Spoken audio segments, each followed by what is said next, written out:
ചോദ്യം ഇങ്ങനെയാണ്: വിവാഹം കഴിഞ്ഞാൽ പെൺകുട്ടികൾക്ക് സ്വപ്നം കാണാനുള്ള ലിമിറ്റ് എവിടെയാണ്? എനിക്ക് പെൺകുട്ടികളോട് പറയാനുള്ളത്, കല്യാണമല്ല ജീവിതത്തിലെ ഏറ്റവും വലിയ സംഭവം. ജീവിതത്തിലെ വലിയ സംഭവങ്ങളിൽ ഒന്നാണ് കല്യാണം, അത്രയേ ഉള്ളൂ.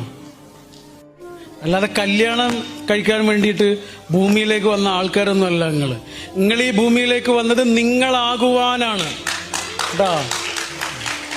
നിങ്ങൾ പടച്ചോന്റെ മാത്രം അടിമകളാണ്, വേറൊരാളുടെയും അടിമയല്ല, ഈശ്വരന്റെ മാത്രം അടിമകളാണ്. ഒരു കുരുവിയുടെ മുന്നിൽ ഒരു പാമ്പ് ഇങ്ങനെ ഒരു മൂർഖനിങ്ങനെ പത്തി വിടർത്തി ആടുമ്പോ കുരുവി എന്താ വിചാരിക്കുന്നത്? പേടിച്ച് വിറച്ച് നിൽക്കുകയാണ് ചെയ്യുക, അല്ലേ? അല്ലേ? എന്താണ്, മൂർഖനാണ് നിൽക്കുന്നത്.